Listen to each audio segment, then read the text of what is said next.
Father in heaven, you've given us relationships with one another, and all of life is really just about relationships, and everything else is just details. And we want to enhance those relationships and work on them, and learn how to be masters and not disasters. Guide us to that end, we pray in Jesus' name. You're a poet, didn't you know? Yeah, I know. It didn't start with me, that's for sure. Okay, so what does this one say? Jesus said, can you see that? Yeah. What does it say? One's life does not consist in the abundance of the things he possesses. Okay, so if one's life does not consist in the abundance of things that he possesses, then what does it consist in? What he does not possess. What he does not possess? But he gives away. The little things that he possesses. The little things. What do you see in the picture here? I see a guy holding his head and the other guy holding his family. Oh, I know. The simple things. Simple So things. the Bible only and the Family. Yeah, the so simple they got a things. family and the God, so they're happy with it. The other guy got everything, cars, wives, money. Yeah, Gifts. But not happy. he's He's not, not happy. he doesn't look like he's happy, does he? No, it doesn't look happy at all. So he's got all the abundance of things. But something is missing. Yeah, he's got his head in his hands. The other one, he's got his family, as Carl said. And he's got his Bible. And what do you mean by the simple things? Things that you probably don't need to buy, just what's there naturally. Yeah, Sunlight, sky, birds, nature. Time. I think the key thing is relationships. yeah, Love. that's it, yeah, family. He's alone, yes. Yeah, They're He's not got alone. family, what else does he have? He's got his faith, yeah. Yeah, yeah. He's And he got has fresh air. And he has nature. The other one has abundance. he's in the moment. He's in the moment, yeah, living in the moment, that's really He's important. got two parts. I didn't even notice that. What? There's a split actually, and the Yeah. one got the birds and the Yeah. sun and sky, and the other one is cloudy and. Yeah.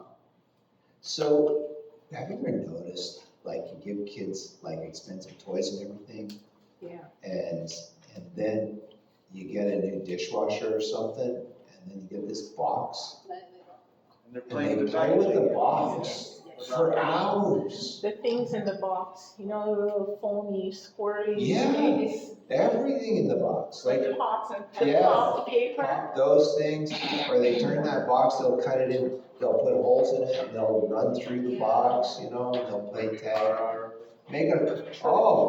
My grandkids, you can see them walking around here. They took a box that we got, I don't know what we got, something in the mail, and they made it into a ramp for their monster trucks. Oh, And then I put blankets on the other side. We were ramping those monster trucks, and they go flying through the, otherwise they'd make, and they played more with that box until it was ripped to shreds. Yeah. But Gina had a good point. She said, like, if you don't have a dishwasher, or if you don't buy something big, kids will enjoy playing with pots and pans, spatulas and mixing bowls. They'll play for hours with that, right? And not with expensive toys. Exactly. My brother, Yeah, go ahead. Yeah. me and my friend were over, and my brother grabbed, the roller. Yeah, maybe it was Yeah. And rolled over to being a doctor. And he was happy. It's the simple thing, right? Yeah, The other picture brings to mind the scripture that says, I look to the hills from whence cometh my help. yeah. I He's know looking what's to going the on. hills. Yeah, That's what I see. yeah, and they're all looking in the same direction. Yeah. They're not, like this other guy, he's just finished, right? He's got it all. So I think sometimes we climb that ladder of success and we get up to the top, and we kind of look and we're just like, whoa, this isn't really what I expected, right? Like, my ladder is leaning against the wrong wall. It should have been leaning on that wall over there, and we get up, And so that ladder of success, usually I've found that when you're climbing up, someone else is climbing down, and that's Jesus. He's always climbing down to help people, you know? And we're trying to climb up on top of people to get up to the top. So this guy, Dean Ornish, he wrote a book called Love and Survival. Look what he said and what he found in his research. I'm not aware of any other factor in medicine that has a greater impact on our survival than the healing power of love and intimacy. So no other factor in medicine. Not diet, not smoking, not exercise, not stress, not genetics, not drugs, not surgery. I won't change it. So we did a program a little while ago, and if you go on our YouTube, it's called The Doctor Who Can Reverse the Impossible. The Doctor Who Can Reverse the Impossible. And this guy worked with Dr. Dean Ornish, and he's a doctor in London, England. Amazing lifestyle doctor. He's worked on reversing diabetes, not just type 2, but type 1 diabetes. He went to school at Cambridge University in England. He went to London School of, what's it called? Anyway, school in London, University of London, and he was a cardiothoracic surgeon. He was also a brain surgeon.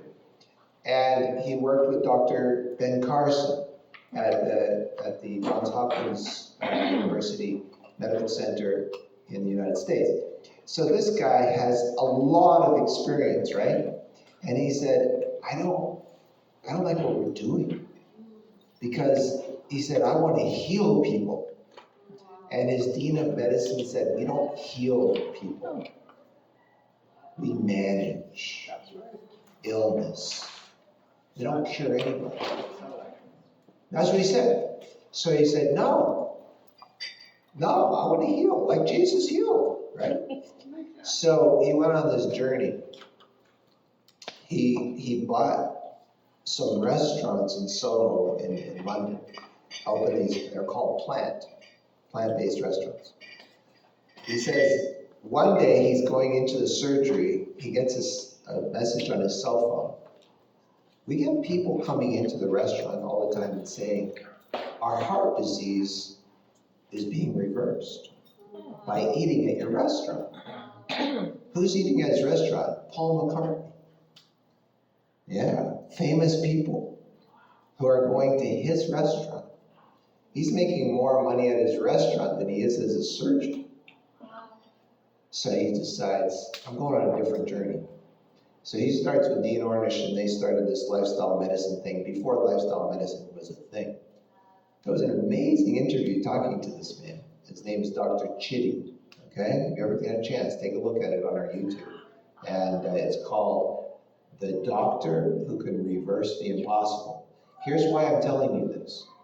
Because when I talk to him, he talks about healing people. Now, people on BBC did not like this. People in the pharmaceutical industry did not like this. That's right, no one liked it. And they said to him, like he was on Sky TV, BBC, all this, all the time. But he would say, we cure cancer. And they'd say, no, you can't say that. We cure heart disease. We reverse heart disease. We reverse diabetes. And all of these things that he talked about. But when he said these things, it was a dimension. Dimension. And I said, no, you can't say that. He says, come and see. We got all the proof. We're not making this stuff up. It's all proof. It's seen, and you can see the people, and you can see what happened, and you can see the test before and after. So he's not making it up, right?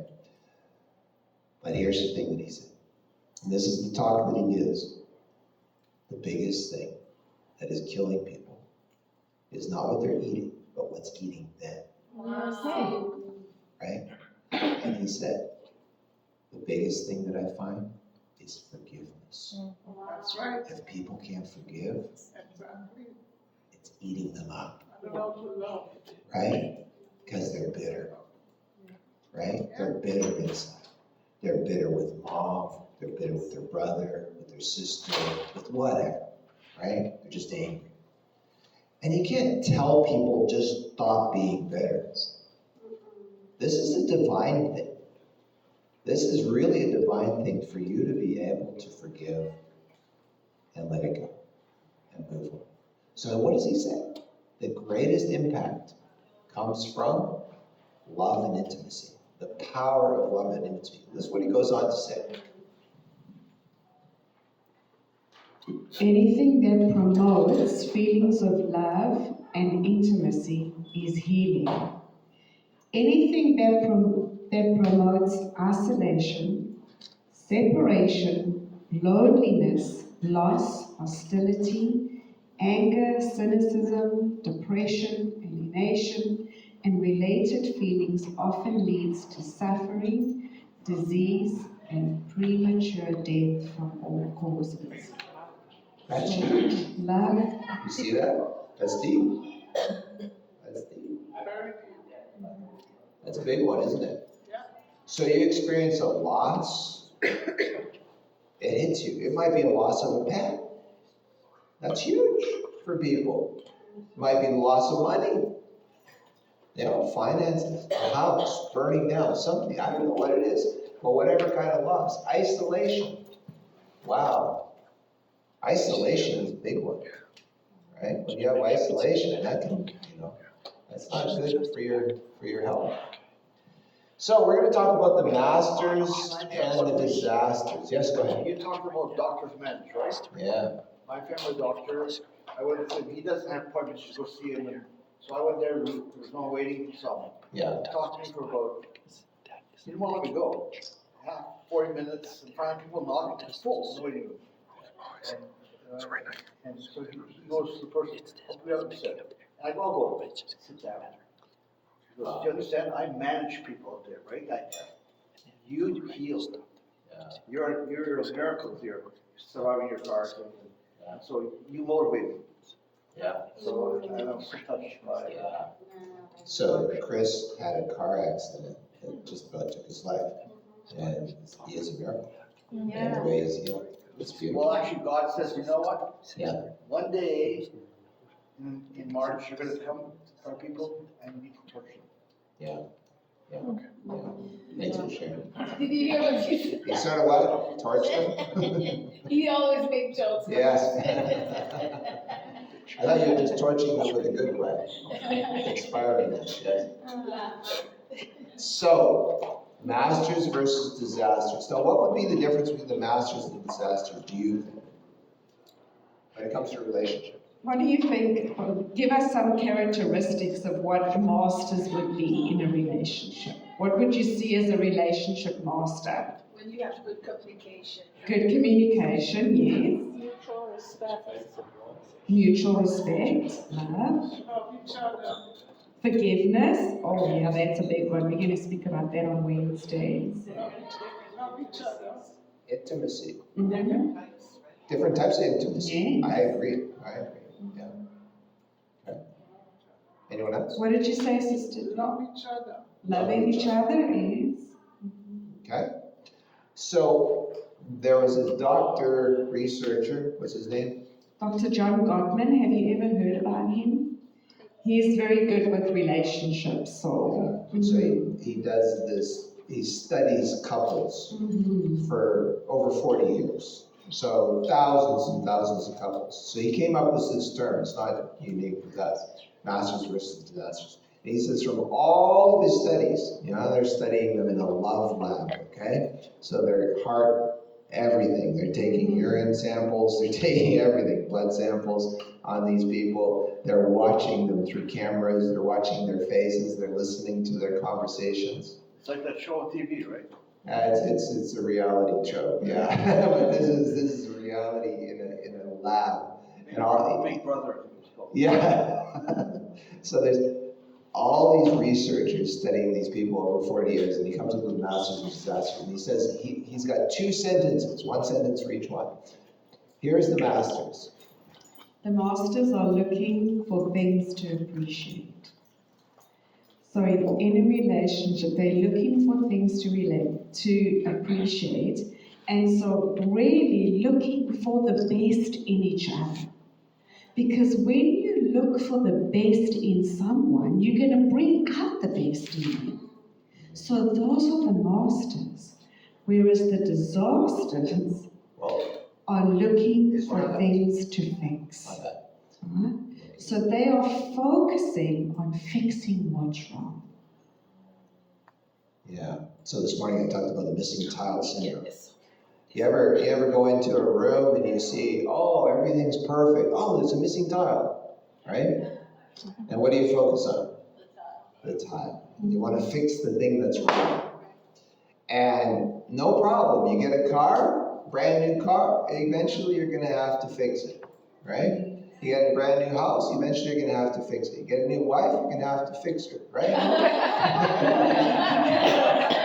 That's why we are here. That's why I'm here. You too, right? What's that? She'd be the master, she has to fix you. She has to fix me too, right? So is there ever an end to fixing? No. So if you look for things to fix all the time, you're going to, how does that make you feel when someone's trying to fix you all the time? Annoyed, miserable. Miserable? Yeah. I can never do anything right. Yeah. And that comes across in relationships a lot. It's like, I can never do anything right around you, right? You're always picking on me. But that's sometimes because the person's trying to help him with love. Yeah. And the other person does not respond. Yeah. So in other words, it is. Yeah. Because you're not trying. Yeah. Trying is really, the master will be trying everything. And what will he do though? He looks for things to appreciate. Yeah. And so, talk about that. So you're looking like, I was gonna go back to focusing on fixing what's wrong. And what we're speaking about here is not just about a marital relationships between a spouse or, or friend. We're speaking about friendships. We're speaking about working, with our co-workers. We're speaking about our relationship with our children, right? This is all kinds of relationships. We have to focus on looking for things to appreciate and not trying to fix what's wrong, because none of us are perfect. We're all going to have something that needs fixing, right? But how do we do that? How do we instead focus on things that we can appreciate about them and not fixing on them, not focusing on their faults? So what if your brain just goes to fixing all the time? Maybe you're an auditor. So this is a true story. This guy was an auditor and he was paid. An auditor gets paid to find mistakes and to fix them. And so he decided for his wife's birthday that he was going to make a spreadsheet. So he did an Excel spreadsheet, 6 pages long, of all her mistakes and how she could fix them. For her birthday. For her birthday. That's a lot of work. I'm telling you. So he spent hours doing that, right? Because this is what he did. He got paid. That's a good gift. It's a valuable gift. Yeah? How did that go? How do you think that went down, ladies? Listen, I would be going to the divorce court. She did. She did. She did. They got divorced. Yeah. Well, he didn't get it. He didn't get it because he thought he was doing something nice for her. He put all that effort into it. Yeah, he didn't understand it. So sometimes your brain gets so fixed in a certain direction. Think about it. When you're growing up, how are you spoken to? Right? Fix this, fix that, fix this, right? Or is your heart being talked to, or is your behavior being spoken to? You know what I'm saying? That's good. That's So am I listening, and am I listening to your heart? Am I nurturing your heart? Because a lot of the wounds that we have come from wounds we received when we were growing up. Yeah. Wounds to our heart. And Jesus sees that. He sees that we're willing. He knows that we're willing. And he wants to minister to our hearts. And he wants us to minister to each other's hearts. It's a hard thing for us because we weren't raised that way. A lot of us were raised, if you don't do it right, I'll make you do it right. Yeah, it's so focused on behavior and performance-based, right? Performance-driven. You need to achieve, you need to get things right, you need to do it the right way. And so when you focus on that way and on the behavior and on the performance, you cannot focus on relationships. Well, it doesn't. Right? It's very difficult to do that. To focus on the relationships and to focus on the heart when you're so focused on the behavior. So there's one word that characterizes the masters. Can you guess what it is? Love is true, but how do we express that? I don't want to give you the word love because that would be like, okay. Time together. You know, Time together. spending quality time, I agree with that. One But- word that. Well, one word. Patience. Is that? Patience. Patience is very good. Communication. Here's the word I want to give you. That's gentle. There's the word, gentleness. I would say long. Long suffering. Kindness. So kindness goes along with it, but think about gentleness. He You're gonna always. He choked her. Okay, why am I laughing? Because you know he's just joking.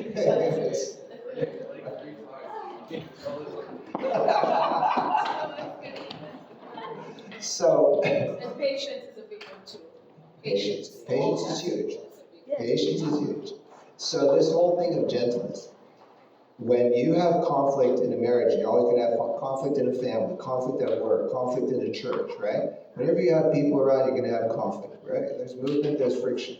So you want to deal with it. This is what the masters do. It's like kicking a soccer ball around and you do it gently. Whereas the masters, they see their partner as the soccer ball. The disasters. The disasters, when I say the masters, I mean the disasters. They see their partner as a soccer ball and they kick, not gently, okay? So here's what we have. This is actually a good quote. It says, we want a spirit of gentleness. We cannot live right in the family circle without it. It's like air, right? If you don't have gentleness. So think about the average couple is not spending a whole lot of time together. Even kids, they go off to their room and they eat their food over there watching their little thing, you know? Like we're not spending time together. But when we are, we're kind of the opposite of gentle. So what would the opposite of gentle be? Can you be too gentle? I don't think so. Harsh. I mean, yes, too gentle. Only in the sense that you're afraid to make the other person, so you're really not being Well, best for them because you're gonna get mad at it. So you back away. if your kid's running across the street and there's a big truck coming, I think you shouldn't be too gentle. I think you need to be pretty. But only if it's You need to be firm, but not Yeah, harsh. aggressive to wake them up. But here's the word that we were gonna say here, is that one word is harshness. Right, so I got that, harshness, very good. So the Bible says soft answer turns away wrath, but a harsh answer stirs up. Harsh word. Isn't that true though? When someone's harsh, you just like, you sort of, You shut down. what's that? You shut down. Yeah. You do shut down. Okay. So, there we go. So this was also research that was done in Gottman's Love Lab, and they found that on the basis of a 15-minute conversation, researchers could predict with 91% accuracy whether a couple would be married or divorced within 10 years. Wow. This was just by looking at a 15-minute conversation and the way they were relating to each other, right? So if there was gentleness or if there was harshness in 15 minutes. But then the research went on and they said not 91%, now it's going up to 96% of the time. You can predict the outcome of a conversation based on the first 3 minutes of that 15-minute conversation, right? Of that 15-minute interaction. So the first 3 minutes, 96% accuracy. So really a harsh load of negatively powered words simply dooms you to failure. Now think about those words, negatively powered. When you have negatively powered words, harsh words, and they're continuous, even if you say something nice in that environment, it's not read well. Right? So if I were to say to my wife, and if we had a whole lot of negatively powered words between us, and I came home and I said, I love your hair. You look so wonderful. I love that sweater on you. Okay, what do you want? Exactly. You see? So if we in negative sentiment override, right? If there's a lot of negativity and a lot of harshness, doesn't matter how nice the other person is, right? It's always read as negative. I can't see anything positive or anything good or anything to appreciate. I'm just going to be, if I be in negative sentiment override, I'm going to be spitting nails, right? And there's going to be, I'm going to be suspicious, and then that's when things creep into the relationship like criticism. Then we start criticizing each other. And when you have criticism, then you've got defensiveness. Because when someone is constantly criticized, they're going to defend themselves. Right? So we've got criticism, we've got defensiveness, we've got contempt, being contentious. And so those things, those negative things are going to sneak into the relationship. Yeah, we often share these sentiments with a couple who were married for 24 years, but it was 24 very unhappy years. And they got to a place in their marriage where he woke up one morning, I think it was 3 o'clock in the morning, and she was downstairs in the computer booking her ticket to leave, to go to Florida. She booked it and she left. And after 24 years of marriage, he pursued her though. He didn't know what he had done wrong. So she wrote him a very long list, many pages, because he had no clue. And he got healthy with a lot of hard work, and he pursued and pursued and pursued and pursued. And she was annoyed with his pursuit, because she was like, after 24 years, I don't trust you. After 24 years, don't come near me, right? But he continued, and then eventually he said to her one day, can we not be married anymore? Let me just try to become friends with you. Well, what does that look like, right? So he just said, well, let's just start hanging out. I'm not interested in hanging out with you, just get away from me, right? And it was negative, right? Negative. Anyway, long story short, he won her heart. And they're happily married, not just happily married, but they do marriage seminars, counseling, all the time, every day. And they're a really, really happily married couple. Now, here's the thing about him. When people listen to him and listen to their story, they say, he's so funny, he has the greatest sense of humor. Isn't that true? And she turns around and she says, when we were married for 24 years, he wasn't funny at all. He was the most serious, somber, penny pincher. Like, he didn't joke, nothing. He was just money, money, money, and you work, and didn't consider me at all. And now he's so kind, so generous, and so friendly. And if he had told a joke back then, no one would have laughed. Get what I'm saying? They were in negative sentiment, but now they're in positive sentiment. But it took a lot of work to get him there, because he had to win her heart. That's a different story, right? It's a different story altogether.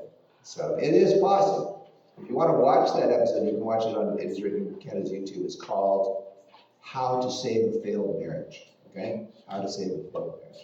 That's a really good story. Hello, hi. Have you guys ever been to Hagersville? What's that? Hagersville. No. Never? No. No, we have. Hagersville. yeah. Oh, yes. Oh my Yeah, gosh, you yeah. know what? Yeah, you know who I'm talking about. I know what you're talking about. Marlon and Dream, yeah. Oh, okay, Yeah, okay. Hagersville, okay. It's all combined. Yeah. That's where I live, 2 minutes Yeah. from the church. Okay, we've been there as well. Yeah, yeah. One time, yeah. Coming this year sometime. Okay, so I know that, yeah. Yeah, that's Marlon and Dream. So this is a father talking, or a son talking to his father. You want me to be the son? Or you want me to be the father? You can be the son. I'll be the son, okay. So why do you always have to be so controlling? You never trust me to do anything, and it's so unfair. I'm not a little kid anymore. Okay, does that I think that's sound? harsh. Yeah. Is that harsh? Yes, So Okay. what are some words that are harsh? always, never. Always, never, yes. Controlling. Unfair. Never.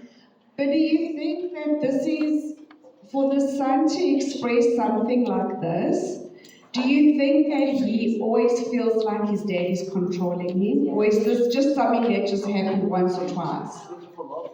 Yeah. So this is an ongoing thing that the son feels like the dad is controlling him, right? So Push hard. okay. Push hard. The other side. Yeah. Notice the words though. It's not just always, it's you always. You never, right? You. So he's pointing the finger at you. Accuse. He's accusing. Yeah. Okay. So the parent. And so the parent says, "Oh, please, the way you act, you're lucky I let you do anything at all. Maybe if you were more responsible, I wouldn't have to control you." Yeah. So how's the father coming across? The same way. Same way, it's also harsh, right? Right. So they're in this thing. What's that thing called? Knuckle. They're, Fist. yeah. They're in a conflict situation, and in that conflict situation, they're like, I'm gonna hurt you, and you're gonna hurt me back. And you think you can get something right by saying something harsh. And then they say it back, and you say it, you don't get out of it, right? So, let's see if we can change this. So would you be able to demonstrate this differently, right? In a gentle, rather soft startup. Because the startup is the big thing, the startup. Remember that first 3 minutes, that first interaction when you meet people is gentle. Okay. So what's that There's a formula? formula for a gentle startup. Number one, there's no you here. So you change it to I, how you feel. Okay, so I feel, I appreciate. So you're using I words and no more you words. So you say something that you appreciate, how you feel, because this is how I feel about what, so stick to that situation or that event that is happening. And then the last one is I need. This is what I need you to do. Okay, so when you say about what, stick to the argument at hand and don't get historical. Don't talk about things that happen. You always do this. Remember you did that? It's like, and then you start, and not just about that, it's about remember the other time when you did? It's like, you're not sticking to the argument. You're not sticking to the point. To the situation. You're going back to things that have happened in the past. Right? It's like, oh, this is overwhelming. Yeah, okay. So that's not an easy. Hard things is, when we point. Yeah. So when we say, we don't even have to point, and you say, you might as well be pointing, right? That's right. Yes, that's so Absolutely. true, Gina. Absolutely. Yeah. And also our tone, right? Our tone and our body language is very important too. So is this easy, love?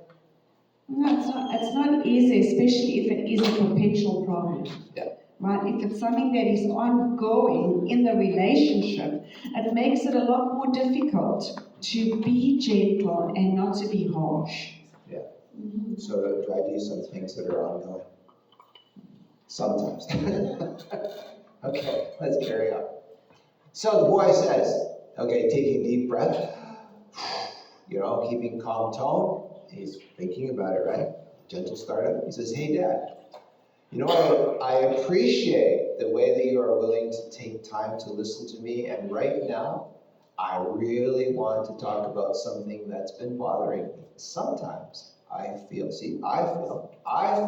like I'm not trusted to make my own decisions. And that's frustrating. Can we talk about it? In other words, I need to talk about this. Can you see? Is that different? Yes. That's a different approach. Is he still letting in his negative feelings? All right, he is, but he's owning them. He's not saying, does someone make you feel a certain way? You choose your feelings. You know what I'm saying? So sometimes no, it makes you feel anything, right? So he is saying over there that he feels like he's not trusted. Yeah. And he's feeling frustrated. So I feel. So the parent is now pausing and softening the tone. I didn't realize you felt that way. I do trust you, but I also worry. Let's talk about what's on your mind. Okay. Different Yes. approach, right? I think the majority of the time when a teen or a kid is speaking in that way, they've learned it from someone already. Yes, right? yes. Yeah, so it's up to the parent to set the example of how to communicate. You're right. Yes. You're right. Absolutely, and that's a good point, Gina. 80%, when there's parent-child conflict in a family, 86% of the time it's the parent's fault that there's conflict. Yeah. When there's parent-child conflict in the home, 86% of the time it's the parent's fault. Why? 86? Yes, it is. Yeah. Yes. No, I always tell my daughter, you're the reason why we're in this conflict. Because you don't listen. If you listen, then we would not be here. Usually 86%. You don't listen. I know, What did I but do? that's another way we can talk to them. So this father once, I heard this say to his son, I don't understand you. You never listen to me. Do you understand what I just said? He just said, I don't understand you. You never listen to me. So where does the understanding come from? The understanding comes from this side. I have to start listening before I expect him to listen to me. Right? You get what I'm saying? Yes. And that's so hard. When you are responsible for keeping them alive for so many years, and then all of a sudden they become someone who makes their own decisions. And they don't listen to you anymore. Oh, guess what? They don't have to. Yeah. Right? Oh, Lord. I know. You know what helped us? We read a book called Doing Life with Your Adult Children. If you haven't read it, take it. Because that changed our life, because we got adult kids. And the subtitle is, Keep the Welcome Mat Out. Keep your mouth shut. Oh, keep your mouth shut. And the welcome mat out. But the book was revolutionary because our kids looked at us and said, whoa, there's something different about you now, right? They started commenting on it. We didn't have any buttons for them to push anymore. Before, they could easily push our buttons without even thinking about it, right? I will say this, probably one of the most challenging times as parents has been being a parent of an adult child. Because you can't tell them what to do anymore, right?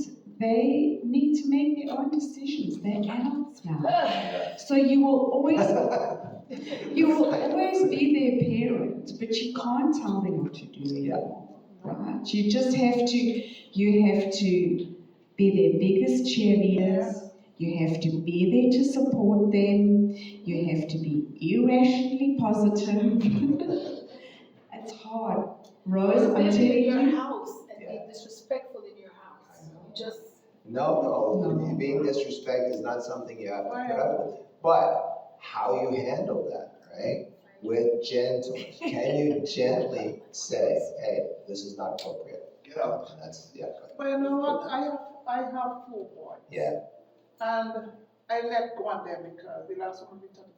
Yeah. I don't mind that they will try to tell me what is right and wrong, but learn how to talk to me. Yes. Don't talk to me in an ignorant tone. Yeah, no, great. Because I would not listen to you. Yeah. I don't get in your way, I don't Yeah. interfere, but I have your girlfriend now, whoever. Yeah. But learn to speak to your parents with respect. Respect, yeah. Yes. Because if you don't talk respect, you'll get it back. Yeah. You understand me? I tell him straight up. I say, I don't interfere with you or life, I don't wanna. But when they come to talk to me, you know, talk to me in a proper and decent way, and I will give you the proper answer back. Yeah. So you know, nobody is here to control them anymore. They're grown now. Sure. But learn to show respect, and Sure. you know, that's all. Okay. Another thing I would say that has helped me a lot is to find out what the people in your family's love language is. Yeah. Have you heard about love languages? Yes. There's 5 of them, right?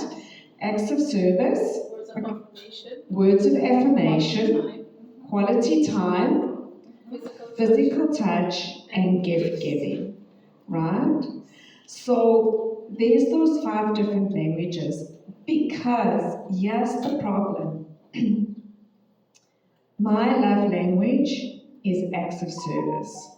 My top one is acts of service. My next one is acts of service. My next one is acts of service, right?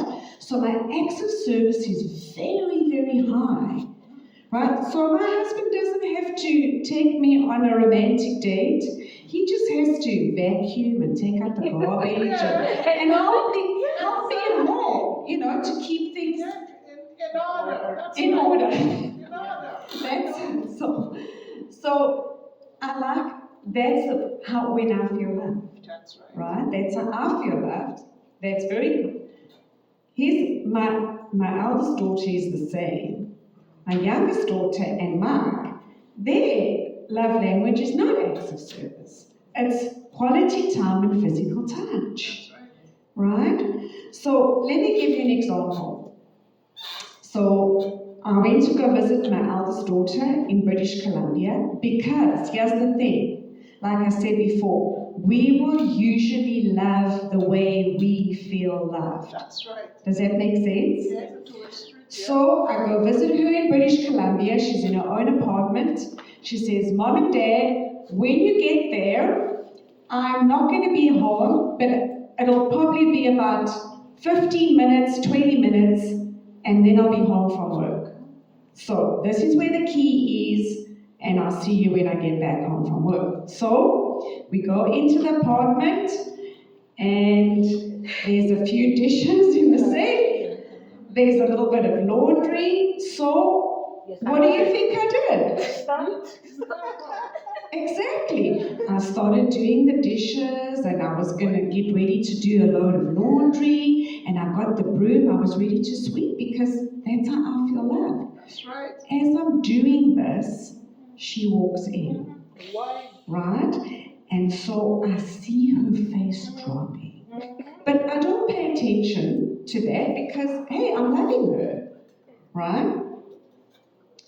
I only found out later, much later, that she knew we were coming. And because her love language is quality time and physical touch, when she got back from work, she wanted to go with us for a drive in Cultus Lake area and then take us to her favorite coffee shop and have a tea together, and then come back and sit together on the couch, and she wanted to lie on my lap and watch her favorite show.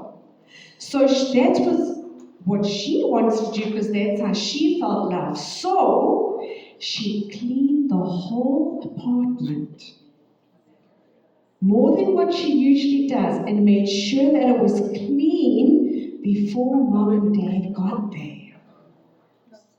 So when she walked in by the door and she saw me cleaning, what did that say to her? She didn't do it good enough. Exactly, Yes. Judith. It wasn't good enough.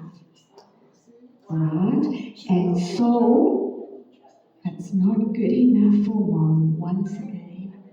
I'm not good enough. I can never do anything good enough. Right? So, this was a heart issue for her. Do you understand? Was I going to her heart? No. I was going intellectually to her behavior and to my heart. Because I would have felt loved Yeah, if that was me, yeah. right? But she did not feel loved, right? Is it possible to take 1 minute and share something? Yeah. Yes. So my daughter, we're Seventh-day Adventist, and on Friday we have family worship, right? Oh Lord, I don't need a mic. So on Fridays we have family worship. But Monday to Friday, when she goes to school, this was when she was much younger. So my husband will come home and say, hey, Brittany, just pass her, just say hi. And on Friday evening, we have family worship, everyone come together. And she's always not happy, because she said for the entire week, we don't come and find out how is school, just check in. But when it comes on to certain things, so it's like how we're showing that we want to be together, that's not what she's looking at. She's thinking, you don't talk to me all the few days in the week, but come Sabbath, Friday evening, and so she would hate devotion. And when she is reluctant, we'll say, it's a Sabbath. How comes? And she was like, I've been here all week. So when you're saying this comes back, and I always keep it transparent. I know she's this and that, but when I look into that, I said, wow, we missed it. The time that we should spend with her to find out how is her week, we ignore that. But come Sabbath, it's a Sabbath, it's the Lord's time. Let's get together and worship. She didn't like worship, Sabbath worship. And I thought she was just being, I love the Lord, but it's what you're talking about. So we have to know what the love language is. And she also said, if you buy me all the gifts, that's not what I want. Because I would buy her things. The quality time. But that's what I love. I love gifts. Give me all the perfume and I can't use again. And all the things.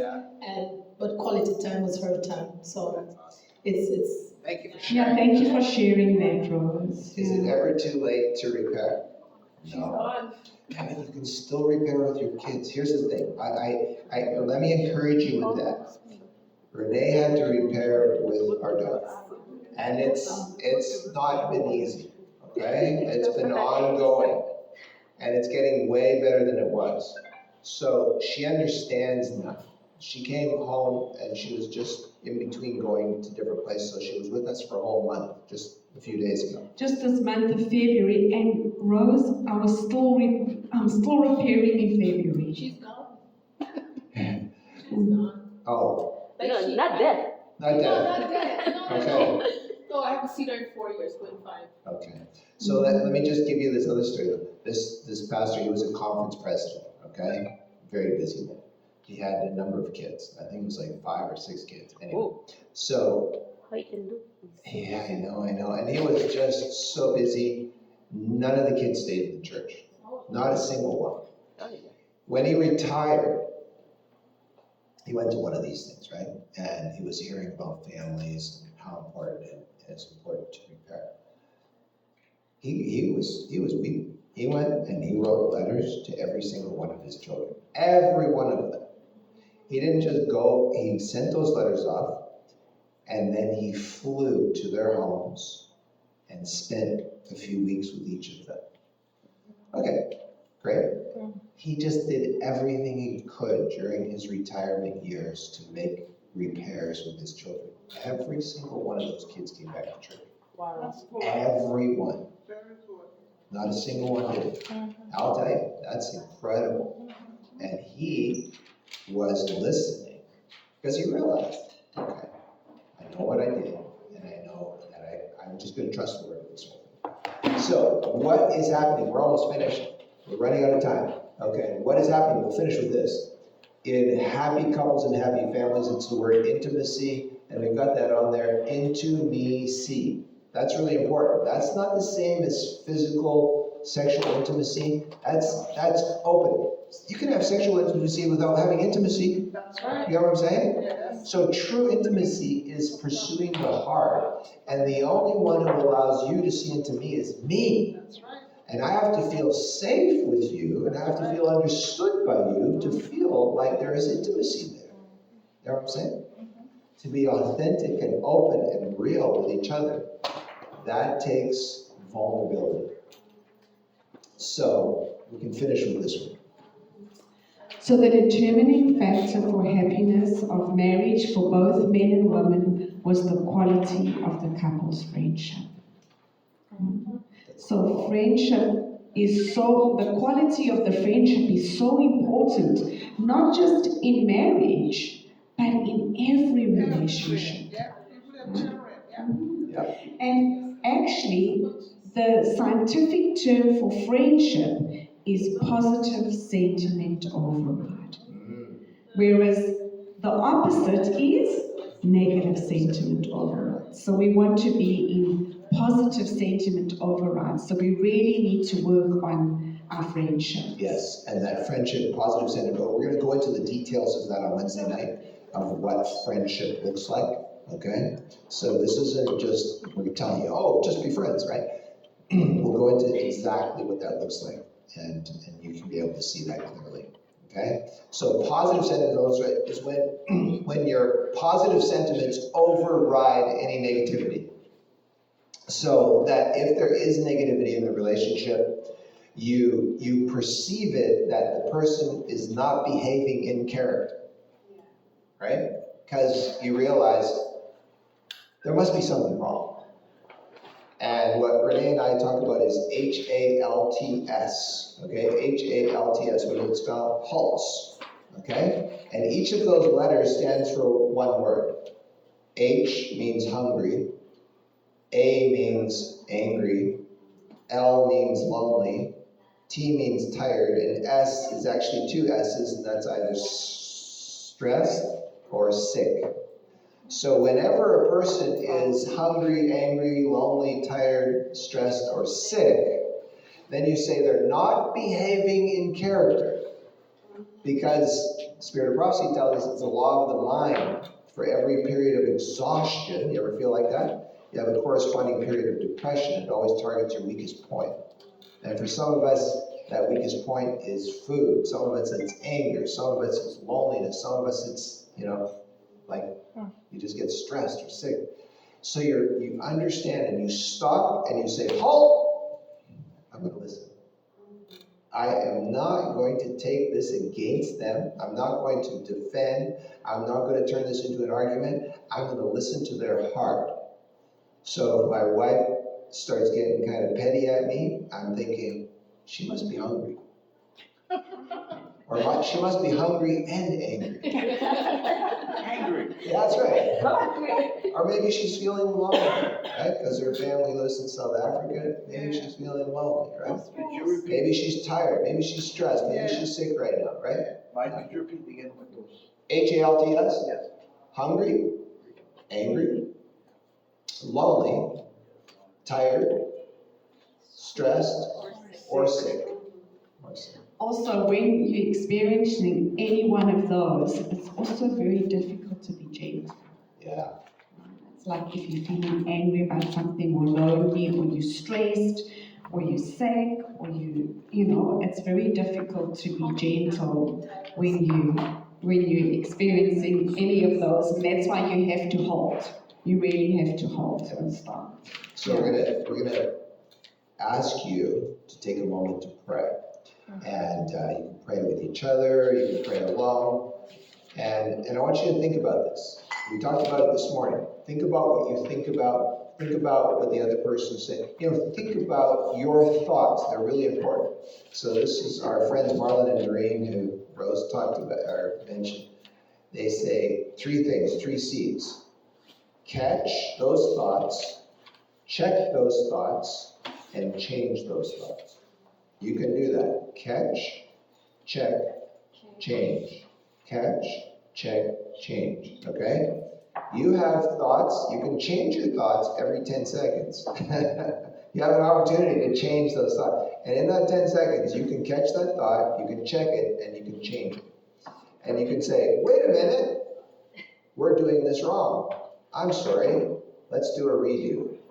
Please forgive me. I wasn't listening, right? And you can start again. Think about that, you've got 6 chances to change those thoughts in 1 minute. In 1 minute, because it's every 10 seconds. Every 10 seconds. Okay. So 6 chances in a minute to change those thoughts. So I sent it just the notes, I was just trying to save my notes, Yeah. and text it to my husband. He thought it was him, so he said, you need to pray. So he thought I was stressed, hungry, lonely, tired, and sick. But I just sent it to him because as a little note, I said, no, it's just a note. But it was just so funny because he oh my goodness. Take a moment to pray. Thank you for sharing that with us.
I sense some hostility there, but I won't be able to read that. Hostility?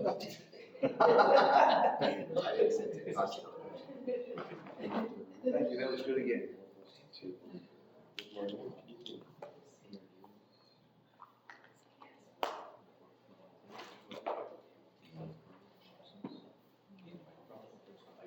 Yeah.